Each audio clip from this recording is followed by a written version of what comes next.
Welcome to episode 232 of the Muck Podcast. Listen in as we discuss the dark and sometimes weird true stories in American politics. I'm Tina Hadamia. And I'm Hillary Doherty. We're live in person. Yeah. Thank God, because I look like a maniac on that video. Well, the video, first of all, the video was skipping, and that's not your fault. It's skipping, and I'm like, yeah. That's me the whole time. It was a good story, though. Yeah, it was a good story. So good. I had that story in my back pocket for a while because it's just, there's a part of it I didn't share, which I was, my ex-husband's AC broke this week, so they were here a couple days, and, I forced them to take us out to dinner. Oh, that's nice. As rent payment. The rent. And I was telling him that story about William Mulholland, and there's a part that I left out that I'm like, shit, I should have said this on the podcast. So after the Owens Valley, when they took that water with the aqueduct, they tried to do the same thing in other farming areas. Oh my God. And at night, those farmers, after they saw what happened in Owens Valley, they started setting off dynamite and blowing up the pipes. And like in retaliation for this happening, I love this. Yeah, so they would have to move to a different area, and they were fighting against the water lines, which I thought was so fucking badass. That is. Yeah. Fight the power, fight the man. Yeah, that was a good story. Good story. So good. Yeah. Well, we got a lot going on. I think there's gonna be a Yes. lot up front today. So, what do you want to? You want to start? Let's start with the RNC. Let's start with JD Vance. My favorite. Wow. I am. It is. JD Vance is the typical kind of person we cover on the podcast, where you see them, a chameleon, who changes the way he sees the world, the way he feels about people, just to get close to power. Yep. And so it's the ultimate American sort of politician.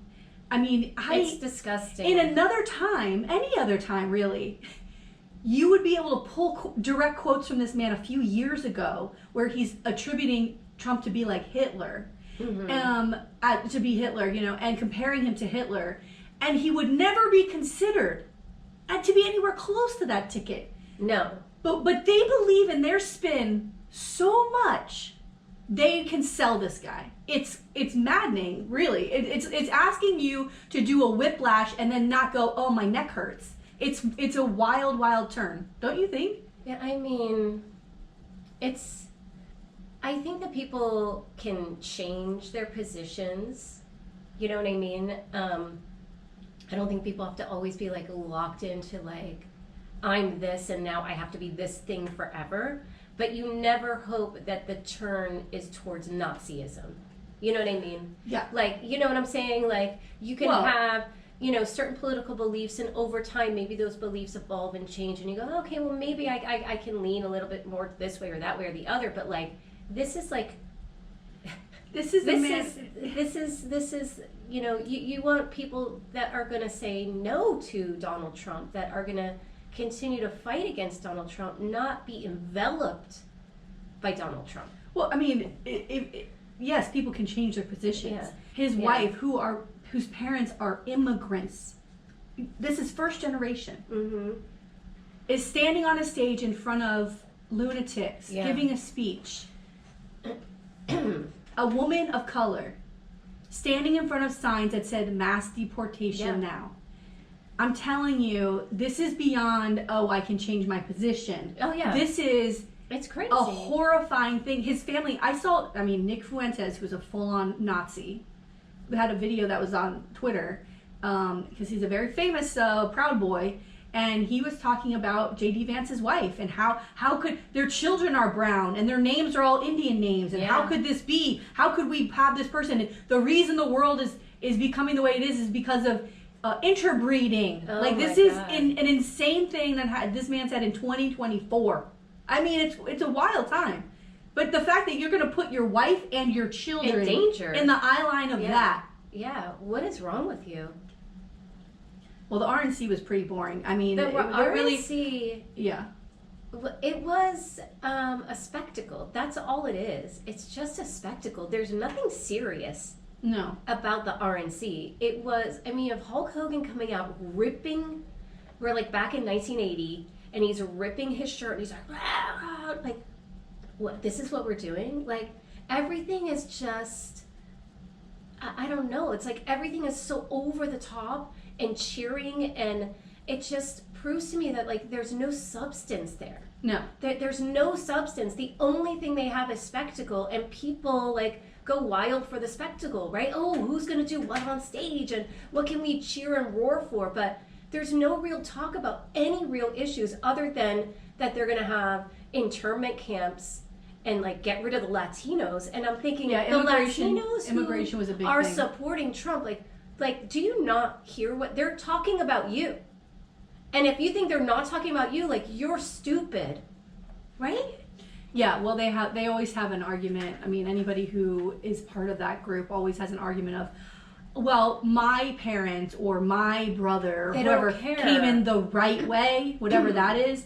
I mean, our immigration system is incredibly broken. Yeah. The way you don't fix it is by building a wall. Because there are people who come in to work into the United States and start the paperwork to become legal citizens here, have the documentation, and the process is 10 to 15 years long.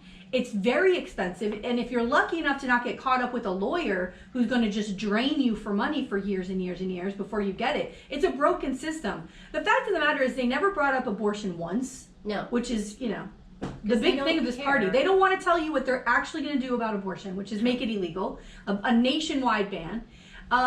They don't talk about, there was nothing about, here's what we're going to do to make the future better.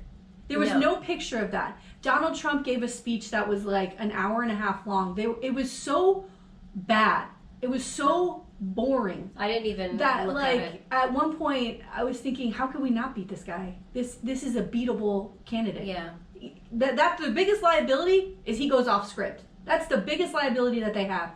And he runs his mouth. And he said nothing inspirational. Nothing. Because he's a spud. He's a potato. I don't know.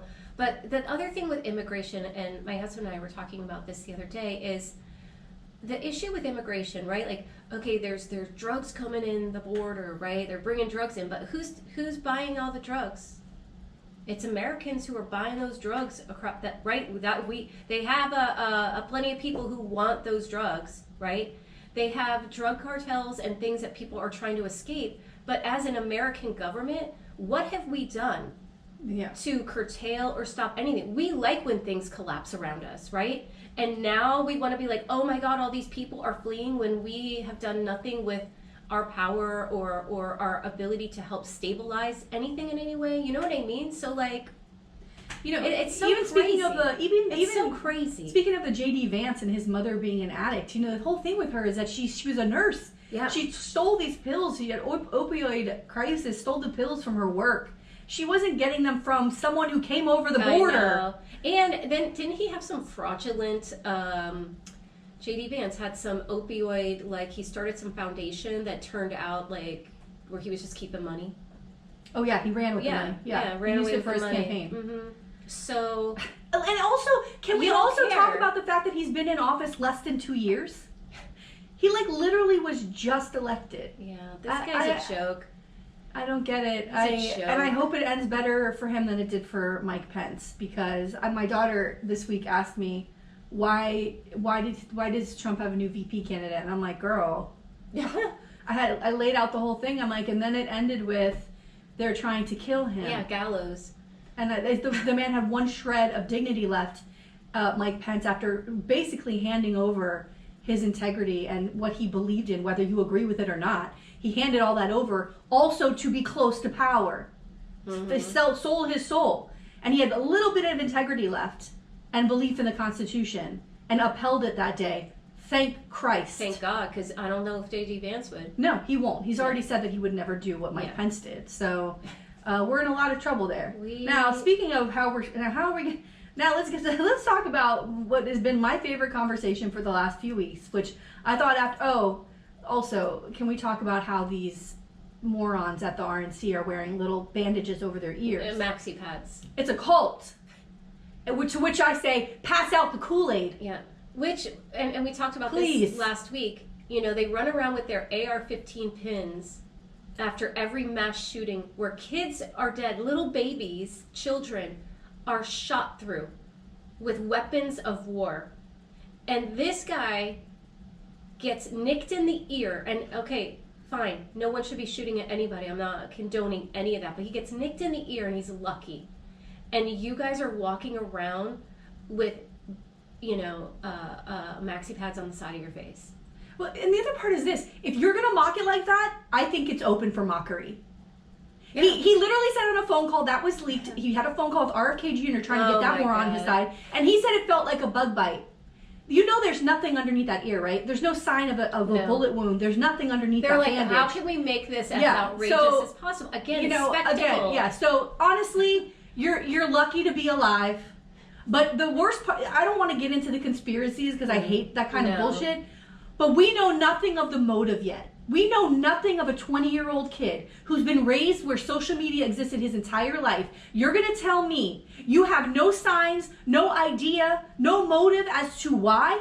And his camp isn't even asking, who is this guy? Why did he do this to me? Why don't we know more information about what's happened there? Well, we have no medical records. We have no from Trump. We don't have any idea because there's nothing. He doesn't want a medical record because he doesn't want to see that there's nothing wrong. But what is it? Why did this kid do this? We don't know anything yet, and no one's really asking the question because then we roll right into the RNC, the convention, and it's just this the whole time. Yeah.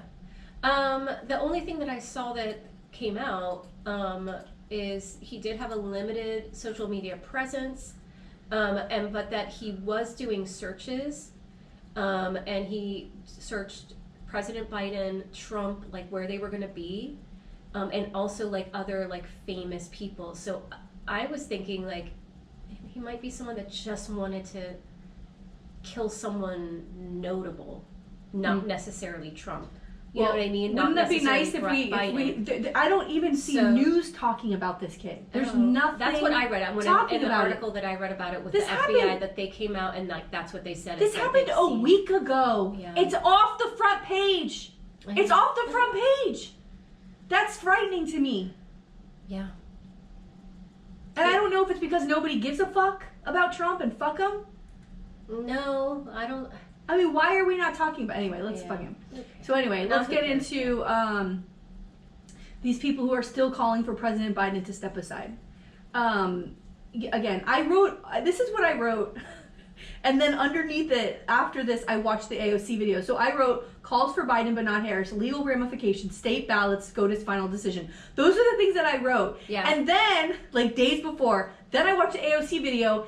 And if you have not seen this AOC video where she talks for an hour on Instagram, but you can find it on Twitter and other places, she talks for an hour saying, quite frankly, we don't know what happens after this. You can remove Biden, but then what? And she's in these closed-door meetings with other lawmakers who are expressing that they want Biden to step aside. They're not saying it publicly, but they're saying it on there. But she said you need to also know that in those same rooms, those same people don't want Kamala. Yeah. So this thing of like, president can step aside and then we'll have Kamala, that's never going to be reality. They don't want her either. They want a brand new person. They have 4 years. Who they are going to handpick for us. No. And that doesn't sit well with me. It doesn't sit well with me. Now, I, of course, did not get to vote in the presidential primary because we've got a fucking moronic Florida Democrats who are like, it's Biden all the way, and didn't give people even a fucking option. But now I'm further not going to have an option of who I want to be president because a handful of fucking morons in the Democratic Party and state leaders are going to handpick the fucking nominee? Yeah. Is that what you're going to tell me? Fuck you. I think the only way that this can go is Biden stays in, and if Biden doesn't stay in, it has to be Kamala because of all of the stuff that AOC was talking about. The money that is in that camp on those coffers, like they can't just go to whoever. And so we're leading into a presidential race with no money, with some rando candidate that we don't know about yet.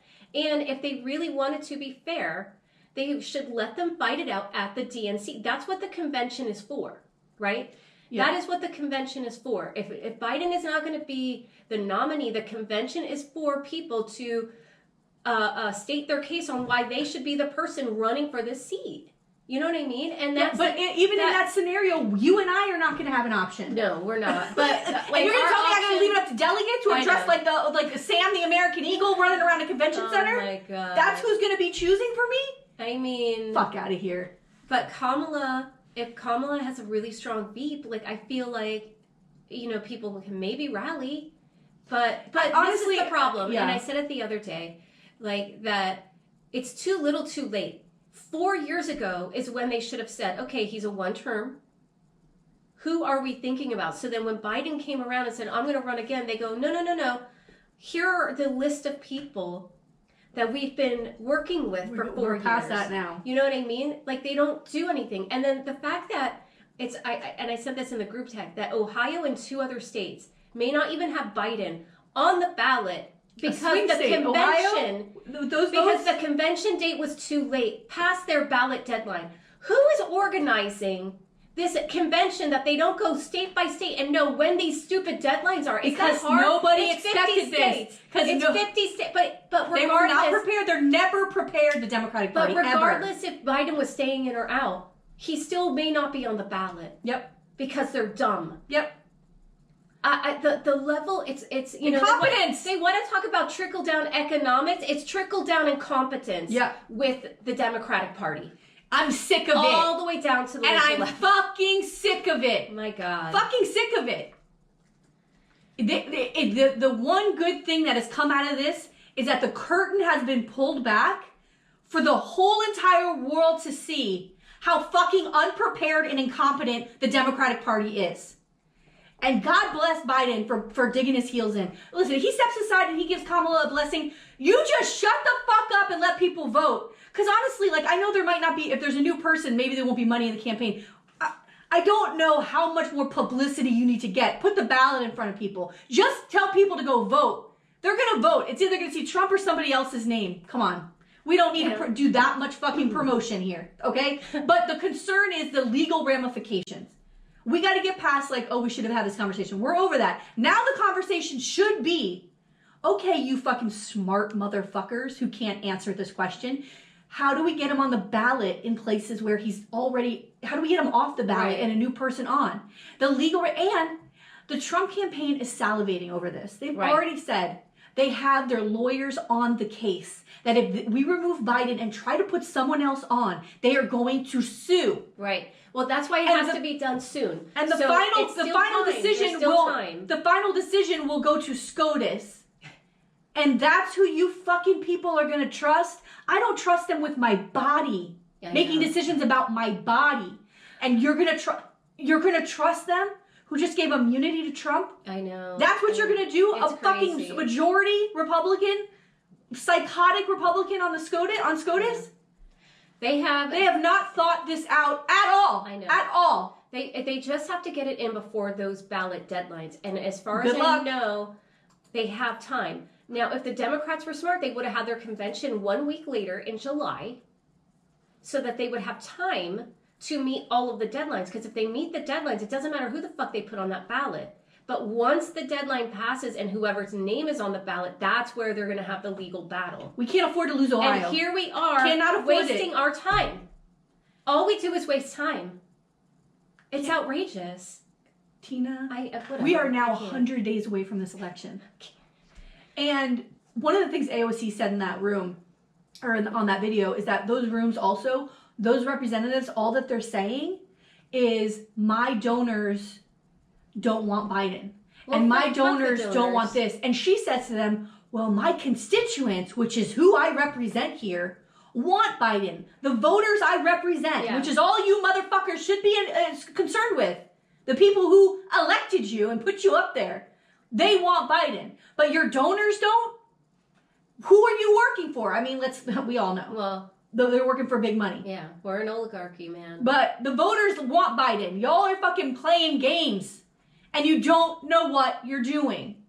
Okay, well, and I got to say something else. I just saw on Twitter this morning that yesterday, a U.S. House Representative, Sheila Jackson Lee, she represented the Texas 18th District. She was a representative out of Houston. Passed away. She's 74 years old. Passed away in office. I saw that and I was like, this is sad because I think she served for a long time. Yeah. But one of her last tweets was how much she supports Biden. God bless her. God bless black women and people of color and labor unions and the people who fight and show up and vote every fucking year. They vote for you Democrats. You take Biden off and Kamala's off the table, they're not coming out for you. You take people for granted. You take their support for granted. This is the same party who wants me to go volunteer for them, the local party, and continues to take money from and support and uplift Hazel Rogers, a Broward County commissioner, who is still on the record publicly supporting Tori Alston, who is a Moms for Liberty Republican nominee for a school board seat. It's ridiculous. I don't understand. It's stupid. This is why we lose. This is why we lose. And this is why people don't want to support. Do you think that I want to give my $25 to go to a reception for someone who isn't supporting a local school board candidate who we need on the school board so that they don't have a majority on there? Why am I going to that? Why? Maybe I should go so that I could go ask a bunch of questions and ruin the night. I saw videos. It was last night. I saw break. videos from it. I saw pictures of the room. It was packed with people. Is that sarcasm? No, it was very busy. They're having their convention this weekend, and so this kickoff was supported. What's it called? Sponsored by Hazel Rogers. Yeah. The room was packed. Why are people supporting? Because these are the same people who don't question the party. And the last time I put a post up last week about this, it was in the comments that we can walk and chew gum at the same time. You can't complain about the party and then don't do anything to help them. This is the party you want me to volunteer for? Because I don't see anyone else besides Nancy Fry posted something, anyone else publicly saying anything. Publicly. Because the entire room of people, did they know? And they just don't care. They shrug their shoulders at it. Tori Alston could be elected. And we will look back and see. Now listen, I kind of washed my hands of the party a long time ago, especially when Nancy was running. That whole fucking episode, oh my God, what you guys did to Nancy back then in Coconut Creek was a fucking disaster. So I kind of was like, oh yeah, well, we see the forest for the trees here. You guys can do whatever you want. You can do whatever you want. You can take money from traitors, which is what she is. Hazel Rogers is a fucking traitor. Who? To the party. Traitor. Capital T. Take her money. Like I said in my post, I hope the barbecue tastes good. Because she's probably already also, I don't know this for sure, but I'll check it. I'm sure she's donated to Tori Alston. A man who wants to takes money from the school board and financially benefits his family from it. Who wants to rescind teachers' raises. One of the people, the last I checked, the chair of the Broward Democratic Party was a fucking teacher. Am I wrong? Is he not a fucking teacher in Broward County schools, or am I crazy? Does he work for a charter school? Who does he work for? You're supporting someone who wants someone elected to take money out of your pocket. How fucking short-sighted is that? It blows my mind. It blows my mind. And everybody knows it happens and nobody says a fucking word. It's sick. It's a sickness. And y'all can bury your heads in the sand because you like to, it's all here too. All those people who show up to these events. Oh, I'm friends with the chair. Yeah. Oh, I'm friends with this person. Who cares? Who do you think they are? They are people who are willing to throw a good Democratic candidate under the bus for their own benefit. This is a microscopic little tiny incident of what happens on a larger scale. They're doing the same thing to Joe Biden. I know. Who you claim to love. Those are the same people. It's just a bigger scale. They do it on every fucking level. And the worst part is, win or lose, after what happens in November, the Democrats will never, ever, ever look back and say, what are we doing wrong here? You've got Nancy Pelosi, who, in my opinion, I can't even watch. You want to talk about Biden? I can't watch her give one fucking speech or wait, one news clip. She's got one foot in the fucking grave. And she's got the nerve to tell Biden he should step down. Bitch, look in the fucking mirror. It's sick. Your friends are dying around you. Feinstein, this woman, Sheila Jackson Lee. Like, these are the people who are dying around you. We are in a lot of trouble. Yeah. And Again, nobody cares what I say on Facebook or here. Nobody cares. We all play. It's a fucking game. You all want to play a game. Then you continue to elect the same people because Rick Hoy will be up for election come December. I think it's December when they have that election, or November. And you can decide if he's done a good job. You can go to his convention this weekend. Go look at what's on the agenda. Let's see pictures of those rooms and see how many people are in there. Because the worst part is this. Nobody's there that isn't already involved in the party. It's just like Nikki Fried and her sham statewide bus tour. All she went was to go see all the blue hairs who are already diehards in the party. You don't need to bring them along. Where are the students? Where are the people of color? Where are the people from the rooms that do not know who they're going to vote for yet and you need to get a hold of? What is the point of all of that? What is it? Why do I need to sit in a room at a convention and hear someone talk about Project 2025? What's his name? John Oliver already told me about it. Yeah. Is that all you're going to do? Play that 20-minute clip? Because I don't need any other conversation. Y'all are obsessed with Project 2025. Now you are. But where were you? This thing's existed for years. Yeah. I just saw Jasmine Rogers on a podcast that was really good. I think it's called That Part or something like that. Oh God, I should look it up. Anyway, it's very good.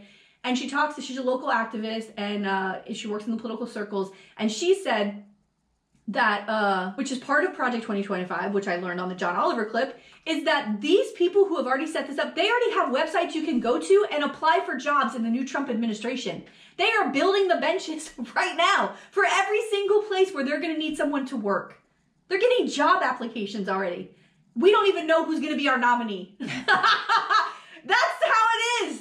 Oh, shame on you, because the worst part is there are hundreds of millions of people who are going to suffer because the Democrats, not because of Trump. No. Let's get it right. Not because of Trump, but because the Democrats don't know what they're doing. It's not like Trump or DeSantis is just rolling into town and they go right to the White House. No, that's not what happened. There was no one putting up a fight. There's no one defending democracy.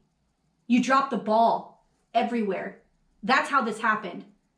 And there's a part of me too, and I hate saying this out loud, but there's a real part of me too that kind of because there's all these news stories of behind the scenes lawmakers are just resigned to the fact that there's going to be a second Trump administration.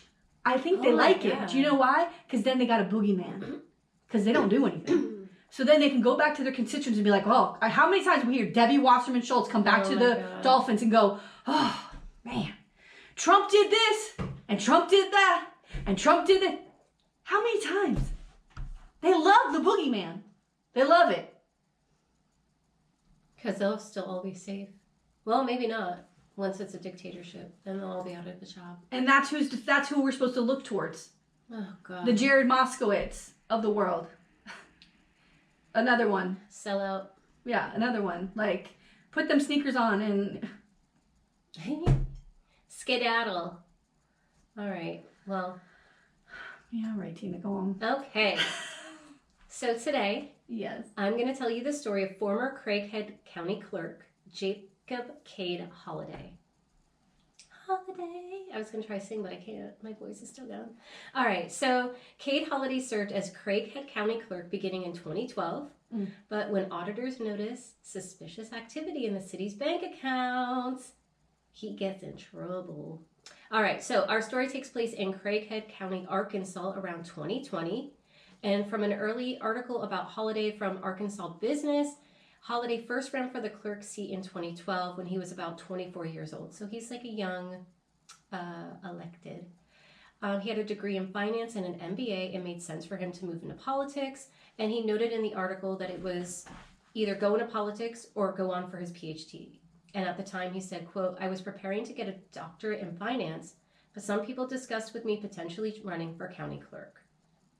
He also noted that he was registered as a Republican because he aligned with the ideology of the party. I mean, cheating folks out of money and lying about it seems pretty accurate for the GOP. So there we go. The article also noted some of his accomplishments. He addressed all IRS concerns and resolved them.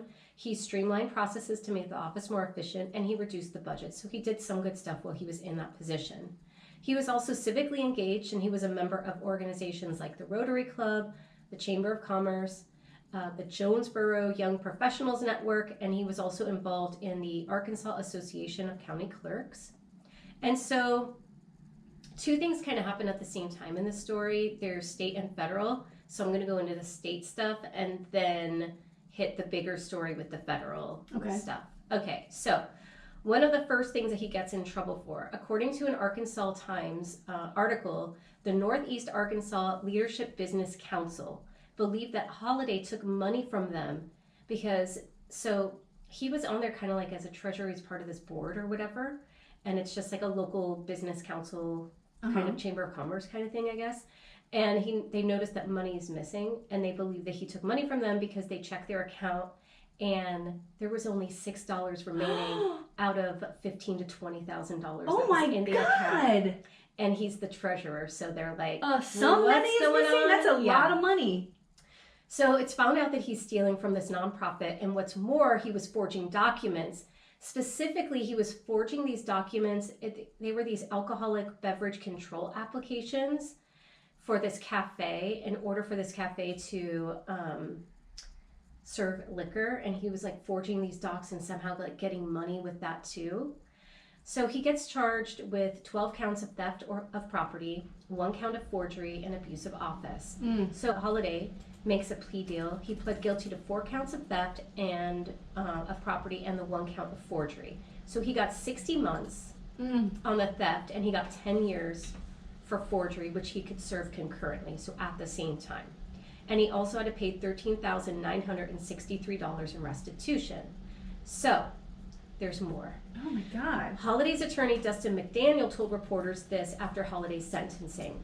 Mr. Holliday is pleased to have the state charges resolved and is prepared to begin his sentence on the state case. He will continue to cooperate with the Department of Justice and will work towards the resolution of his federal case in coming weeks. All right, so the federal case. In June 2020, according to the East District of Arkansas U.S. Attorney's Office, county officials reported that there was a major theft in the Craighead County Clerk's office. Oh my God, dude. Auditors found that over $1.5 million was missing. God! And not only missing, but that it had been transferred into Holliday's personal bank account. Bro, how in the fuck? How in the fuck is this guy? All of a sudden, like, money's missing. Whoa. And then it's in your account. Like, yeah, it's come not up a with mystery. something else, man. Damn, So 1.5 is pretty good. So he got 11 counts of wire fraud. So he did 11 different transactions. So each withdrawal was a separate count. Wow. So he pled guilty, and his story was that he took the money to help bankroll his personal business, Holiday Development and Management and Total Healthcare. Basically, his business opened restaurants and coffee shops. So remember, like with those fake liquor licenses on the state level, right? Around the country, and he claimed that he was going to pay the money back, but then COVID hit, and like everything went to shit, right? Businesses closed, and he couldn't pay the money back, and then he's like screwed. I love this. I'm sorry, but I was going to pay it back. I swear to God, I swear, but COVID. Yeah. So he also revealed how he completed the scheme. Basically, he would transfer the money to his personal account, then he would write a cashier's check from his account for that exact amount. He pled out, and then he agreed to pay back the $1.5 million. How's he going to do that? So he got another 5 years to be served after his 10 years when the state ends. So he's got to do his state charges were concurrent, but still now the federal's like, okay, when your 10 years are up, then you're doing 5. So that's 15 years that he's got to do. So a county judge, Marvin Day, had this to say. We appreciate the hard work of the U.S. Attorney's Office and are thankful for Judge Moody and his consideration of our victim impact statement. Any sentence is never enough, but we understand that justice has been served. The citizens of Craighead County are glad to have this matter behind us. So, some of the aftermath, he had to pay that money back, and according to an Arkansas Times article, he had to file bankruptcy to try and recoup the money for the restitution. He had $3.8 million in debt and $1.6 million in assets. Yeah, how is he going to pay this money? There was a bankruptcy auction. He got about $782,000. I've always wanted to go to those bankruptcy, not for like, real people who lost their jobs, but like for criminals and stuff who like have, some kind of crazy estate. I told you I went to one time and it was just wackadoodle. The other thing is that the Holliday's business was tied with others who ended up suffering. So for example, there was this woman and she owned a cafe called Twisted Foods and was working with Holliday. She lost everything. She lost her entire business because he forged the documents and he did all this stuff. And she had to shut everything down. And like he came to her, like, you know, it's just like, it's not just your life. Like you are doing all this shady stuff and then you're destroying someone else's business that they worked hard for and put their time and money into. Yeah, and also the thing that's weird too is that usually when people are caught, they're like, that wasn't. He just is like, well. Yeah. I mean, he wasn't even trying to hide it right to his bank account. It's so bizarre. So stupid. So I guess maybe he thought like because he's the treasurer and the clerk, like that he's the only one like looking at that stuff. Which is a problem. Where's the the oversight? And I guess the treasurer had to give like 2 reports a month. Nobody could see nothing. But if you lie about those numbers, what do we know? You know what I mean? And so he probably had like 2 separate books. One of like, here's what should be in there, and here's what's really there because I'm stealing. Oh my God. And then he probably thought, well, if I am going to pay it back, by the time I put the money back, like no one's going to notice. Yeah, but how fast do you think you can put back $1.5 million? It's crazy. All right, so some points of interest. He used to give money to his college, Arkansas State University, to the music program. He had pledged $500,000. Stupid. Of like stolen money. Yeah, I mean. And then he committed to annual gifts, and at the time, this is what he said. The reason I decided to make this gift is simple. I saw a need and a place that I knew I could assist. Music, especially jazz, has held a special place in my heart, as it provided a mechanism for me to create and foster lifelong friendships, gave my creativity an outlet, and provided an escape that only music can truly provide. Well, it didn't provide enough of an escape to get you out of prison. I mean, you're stealing money, and then you're using that money to like be some kind of like, oh, look at me, I'm going back to my alma mater. It's not like he was, I did this for business. He was trying to be a show off. Yeah, he wants to live this larger life that he wasn't equipped for. It's so fucking dumb. I just nuts. We've said this a million times. Where do you think you're not getting caught on this? Like, just stealing $1. Like, don't you think eventually this is all going to catch up to you? And this is just a huge amount of money. I gotta tell you, it makes me insane. Well, I did that. I was a treasurer for a short stint, and it went horribly wrong because I can't do math. And there was, I know I had called you several times because I'm like, there's $5 missing, and I couldn't find the $5 or the $4. I was mortified that it would be short $4, and that like, you know what I mean? Yeah. It was $4, and I was like hysterically crying. Like, I can't understand taking large sums of money like. Well, that's when you just said, because I was the treasurer, right, for years, and like of the Dolphins, and I had to do 2 reports a month, one for the board and one for like a different time. So I was always doing checking, reconciling, and the same thing. If you're off, you got to find out what it is. Yeah. But and you said, well, you have 2 sets of books. That is such a criminal mind. It never would ever. It wouldn't even occur to me. To like, I can take it and I'll show that, like that. You could doctor the reports. It never would have even occurred. It's crazy. Because the same thing. It's not mine. Like, it's not my money. Yeah. I just can't imagine doing that to anybody. Well, my last little thing that I thought was really funny is he had some Facebook posts. And it was like during the time that he was like stealing money and taking them out in increments. He put a post about wanting to live the yacht life. And he said, one of these days, I'm going to have a yacht for the sole purpose of island hopping, ample beverages, and playing Spotify's yacht rock playlist on the open seas. Hashtag sooner than later. More like hashtag best laid plans, because that shit didn't work out. That shit didn't work out. Yacht rock is fun. Yeah, that's he's fun. probably listening to Johnny Cash. Yeah. Those Folsom Prison Blues, I man. mean, sometimes, but don't you think that sometimes you just need to pair? Like, if you're working, like, he's trying so hard to get this thing going. Yacht he wants rock. to be successful so badly. But that's his idea of success. Like, success to me is I can pay my bills every month, and I have a little bit ahead. Yeah, I can like, go on vacation. Yeah, like a little bit like me. I get to go to the beach on a Saturday. Yeah. Like, oh, this is success. I get to relax a little bit. I'm not stressed. This guy's idea is I'm island hopping on a yacht. Which is good. I mean, listen, people have, Yacht huge, rock, I huge bet plans, you is like but the lamest playlist. No. It's not? Oh, bitch, back up. That's the only thing I related to him about right there. That's like the only thing.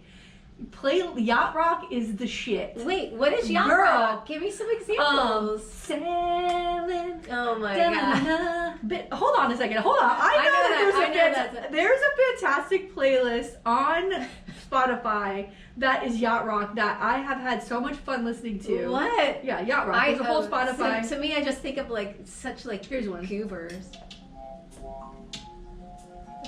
Just the two of us. That's yacht rock, right? Okay, hold on. I'm sorry. I like when it starts. All right, here, what about this? Okay, I get it. I get what yacht rock is. Okay, it's so good. Wait, let me see if there's. Why is this yacht rock though? I don't know. Here. Who do they Here's think one more. they are? Here, this guy is the king of. Christopher Cross is the king of yacht rock, right? Ride like the wind. You know that song?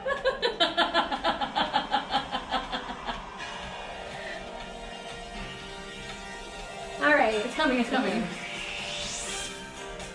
I mean, it's good. It's good. Yacht rock. It's good. Yacht rock is good. Now, I listen to that doing the mowing the lawn. Like I don't know about fucking getting on a yacht. This guy needs to take it down a minute. Take it down. This guy is a dork. Yeah, Okay. but I mean that's my favorite quote is when he's talking about the music school, and I wrote down as the title of the episode, especially jazz. When he's like, I love music, especially jazz. He's so cool. That is so funny to me. That is so because he's funny. Cool. He's he's so hard. He's sophisticated in his talking about music and how important No. Yeah, jazz is great, but also like No. Baby Got Back is just as wonderful. Let's go. That's all right. That should be our national I like big anthem. butts and I cannot lie. What genius, fucking genius. When a girl walks in with an itty bitty waist and around thing in your face, you get sprung. I can do the whole thing. She's wearing red. I'm hooked and I can't stop staring. Oh baby, I wanna get with ya and take your picture. Come on, it's fucking great. It should be our national but also anthem. especially jazz. Especially jazz. Is that it? That's it. Okay, I've got so much TV shit Oh. and movies to talk about. Oh, okay. First of all, second season of the Emmy nominations came out. So the second season of The Bear. Oh, Christmas which was Eve. Christmas the Fishes episode has gotten tons of like writing and directing Emmy nominations, all of that. So that's the big one. But broke records. 23 nominations for the show. I heard and this. It broke for the comedy. record. Yes. Although, like, I don't know how it's a comedy, I but don't know all right. how it's a comedy. We can't get into this because it's Maybe against it's a dramedy. It's a dramedy. It's against things like Curb, which it doesn't make any sense to me. But no, it's a dramedy. But all of our favorites are up for nominations. Richie, Carmi, Sydney, Tina, Marcus. They all have acting. Jamie Lee Curtis. Jamie Lee Curtis. And for the guest actors for the boys, the men, the actor awards is the guy who plays Michael and Bob Odenkirk who plays the uncle. Remember in the Fishes episode? Yeah. So these are all like He's my fave. So fucking one of my good. faves. I know you love him. So excited! Congratulations to The Bear. You know how much we love that show. The second season was so fucking good. Now listen, The Boys just ended, which is on Amazon. I talked about it a little bit last week, and so the last episode was on Thursday. And before it started, there's a whole warning that says, nothing here is to imitate things that are happening. Like, this is not, because it is fucking real. What is happening on that show? It's fucking incredible. I'm gonna try to find this show somehow. It's an amazing show, but the last episode was fucking insane and so good, and I'm so excited. And it's just it's brutal. Like, it's a bloody, brutal show.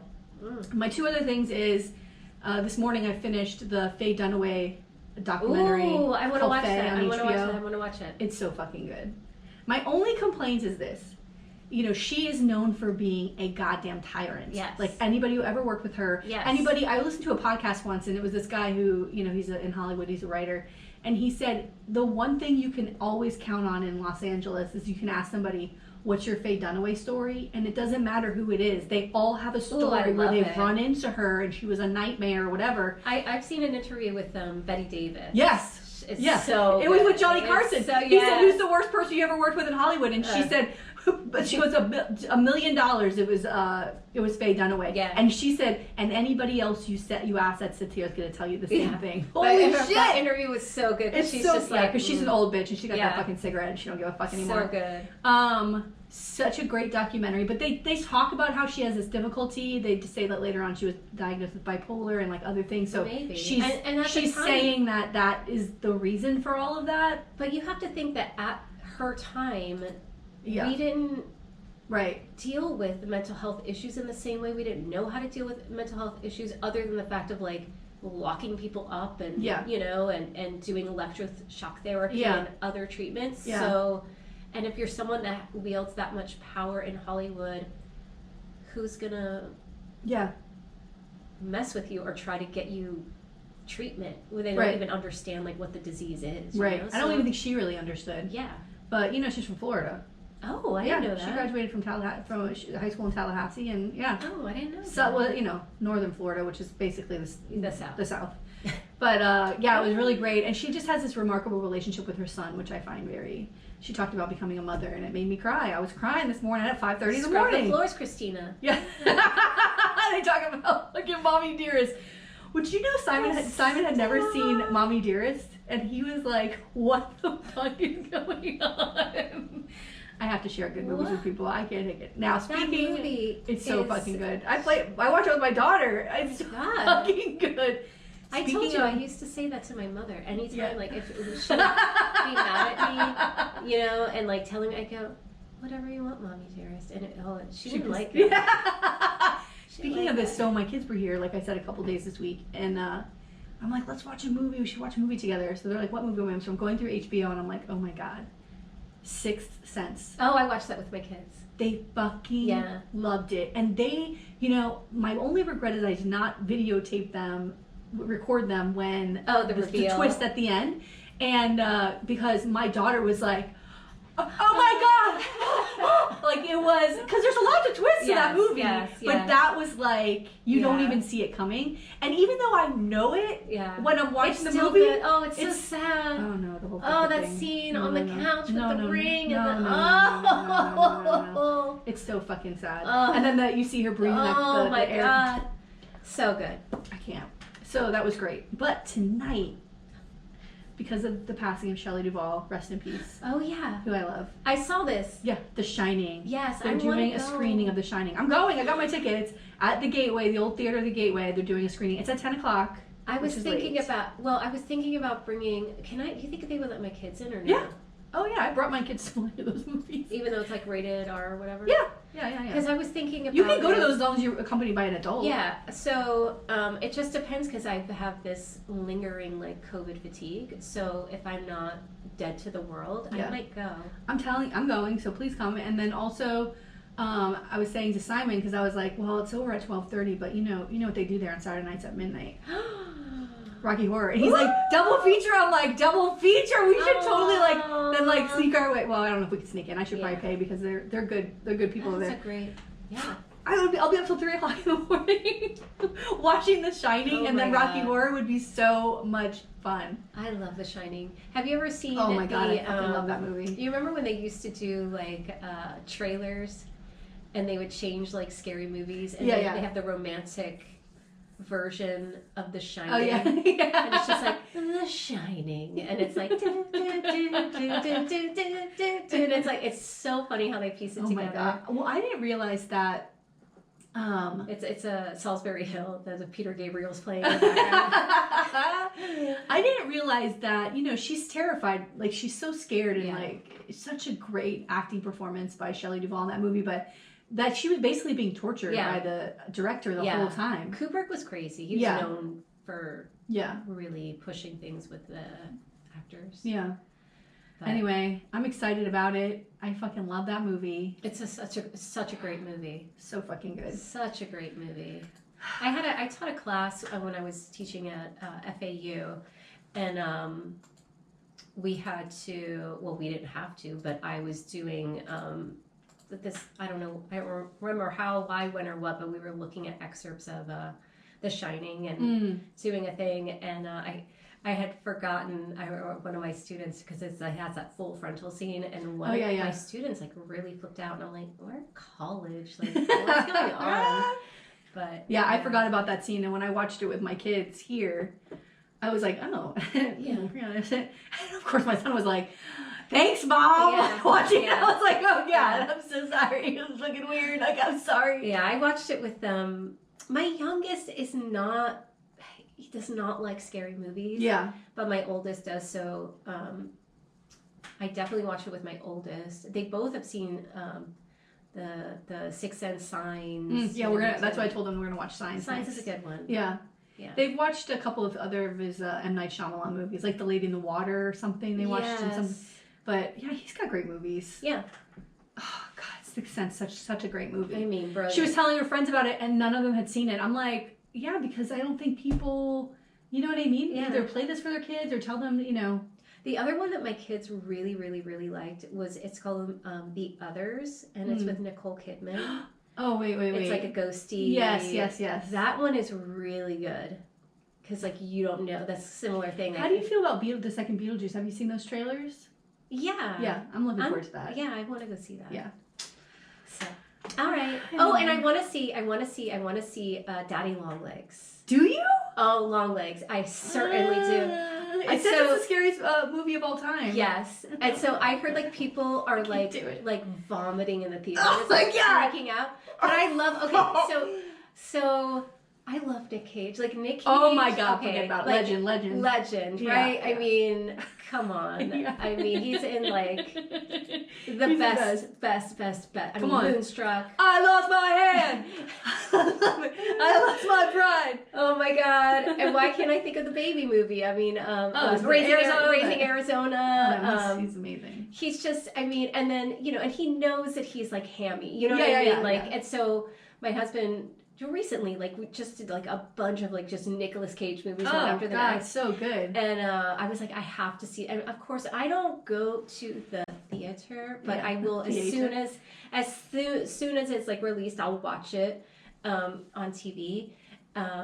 Just because like it's expensive to go to the movies. Well, so I was gonna say, I know how you feel about that, but these tickets are $9. Oh, that's not bad. Yeah. And it's it's called Popcorn Frights if you're local Broward. Yeah. They do Popcorn Frights, they do the scary movies, but this is like a special screening for The Shining. But they're also the ones who put on like Film Junkies, and they put on like when they did When Harry Met Sally. Yeah. I'm going to talk to the guy tonight because Clue is next year. I think Clue is, I'm pretty sure it's 1975 or 1985. Yeah. And 1985. So next year would be the 40th anniversary. Yeah. And so I'm going to ask him if he can Clue be on the list for next year. Oh my God, please. Because that's when they do it. They do the anniversary year. So I'm going to ask if they'll do it. There are, I think we've talked about this before on here, but there are cities like across America where like they do regular Clue showings. Yes. Like, it's like a whole thing. And I wish that they would do it here. Because my son the other day was like, can we do like have people come over and we all watch Clue? Oh like, my that would God. be so much fun. So much fun. But if it's going to be in the theater. That movie, I mean, there's tons of movies from when I was a kid. Like, listen, my mom works usually on Saturdays, and my dad he would work sometimes. Like, the television was everything. Yeah. And we were home alone a lot. Yeah. So we would watch anything that was on HBO, anything that was on TV. So we were watching it, and that movie we'd watch and would get so excited at the end of like the different scenarios. Oh my God, so good. I had HBO, thank God, because like, my parents, like I think my dad's gonna be like, let's go to the movies. Yeah, I know. I can count on a handful of times we went to the movies as a family. We never went to the movies. No. So HBO was like where I saw everything, and it's like I'm thankful for that. Yeah. There's like so many things that are just like so dear to my heart. Yeah. Because also at the time, it wasn't as many movies, so it's the same movie was always like playing, so you got to see a movie over and over again and like really know the movie and know the lines, and I feel like that was such a thing. Mm-hmm.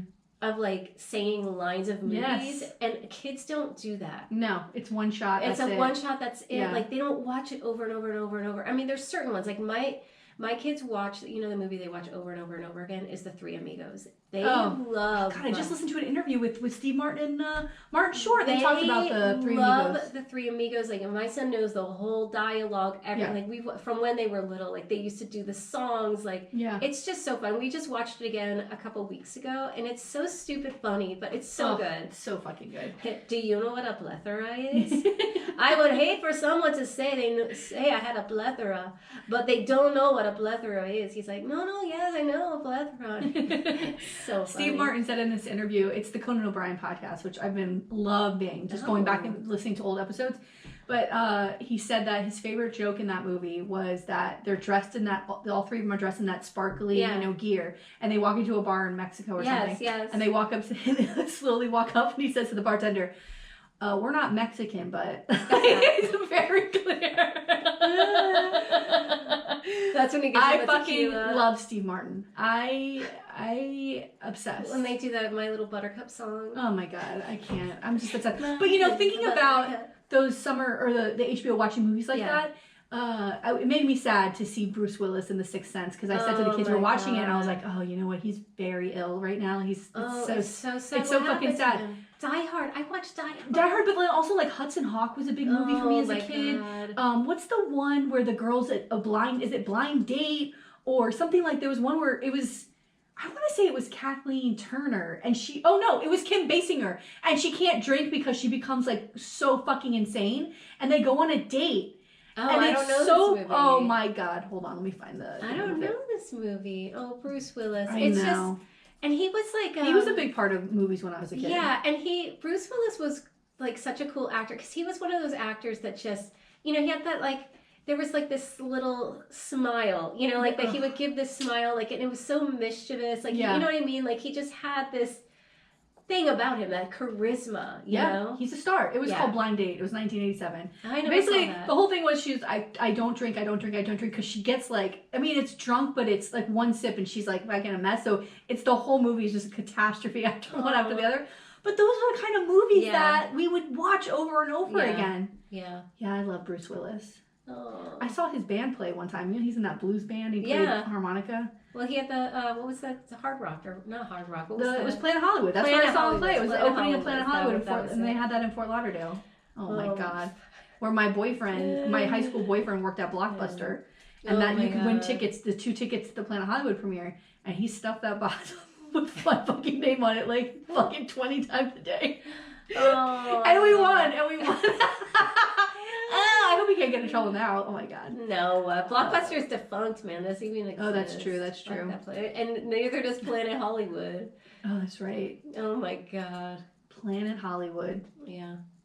It's a shame, because he has that like not early onset Alzheimer's. It's something else. It's a memory, but it's still his memory. Yeah. He's losing his memory. And it's sad too, because his daughter just had a baby. Yeah. Language disorder with an unusual name is called aphasia. He was diagnosed. It generally robs a person's ability to communicate. And it's sad too, because it's such a family vibe when you see pictures, like Demi Moore puts pictures up of the family, like they're on vacation, they all stay together, because he remarried. He had, I believe, 2 or 3 other daughters with a new wife. Yeah, and they're all just like this big, beautiful family. It's very sad. It's very, very sad. She was on the Breakfast Club. The Brat Pack. The Brats. Did you watch that? Yeah. It was good. It was so good. Yeah. But I loved her. She's very like... But she's just cool. She's very fucking very cool. Yeah. She's not pretentious. Yes, she's good just vibes. chill. Yeah. The whole thing I really enjoyed. I mean... Yeah, that was a good movie. Yeah. Oh. Also because, I don't know, it's Brats, it's on Hulu. It's a great documentary by Andrew McCarthy about the Brat Pack. Yeah. I didn't realize they all weren't friends. They didn't hang out together. They were not friends. They just happened to be in some of the same movies together. Yeah. And then that Brat Pack label came out, and they scattered. It ruined their careers. Yeah. For most of them. I had no idea. Yeah. No idea. Well, and I think some people took it harder, because you have like a Rob Lowe, and Rob Lowe was pretty cool, but Rob Lowe is like, you know, he's like the picture perfect American. Yeah. You know what I mean? Like the handsome, and he's very. So I think his experience was very different, because he's just very confident in himself, and like, you know, like he's just things will happen, they don't happen. That's just how things are. Like, and I think that the other guy, Andrew McCarthy, like took things like way more to heart. God, he was so cute too. Oh my God. He was so cute, Andrew McCarthy. Yeah. Well, all right. Well, anyway, that's it for today. Well, does that make up for me yelling at people? Yes, please. No, please. People deserve to be yelled at. I mean, I guess. Just whatever, you know. I'm disappointed. Mainly because I want things to be better. Yeah. And I just don't see anybody trying to do that. I just don't. And I wonder how much money Hazel Rogers paid to support that event that could have gone to get out the vote. You know? Right. Well, Like, I think about things like that. Like, what you could do with that sort of... Are you patting yourself on the back with these things, or are you actually reaching out to people to get them to vote? I don't know. I don't know. But again, I'm not involved, so not my place. all right. Anyway, see you next week. All right. Bye. Bye.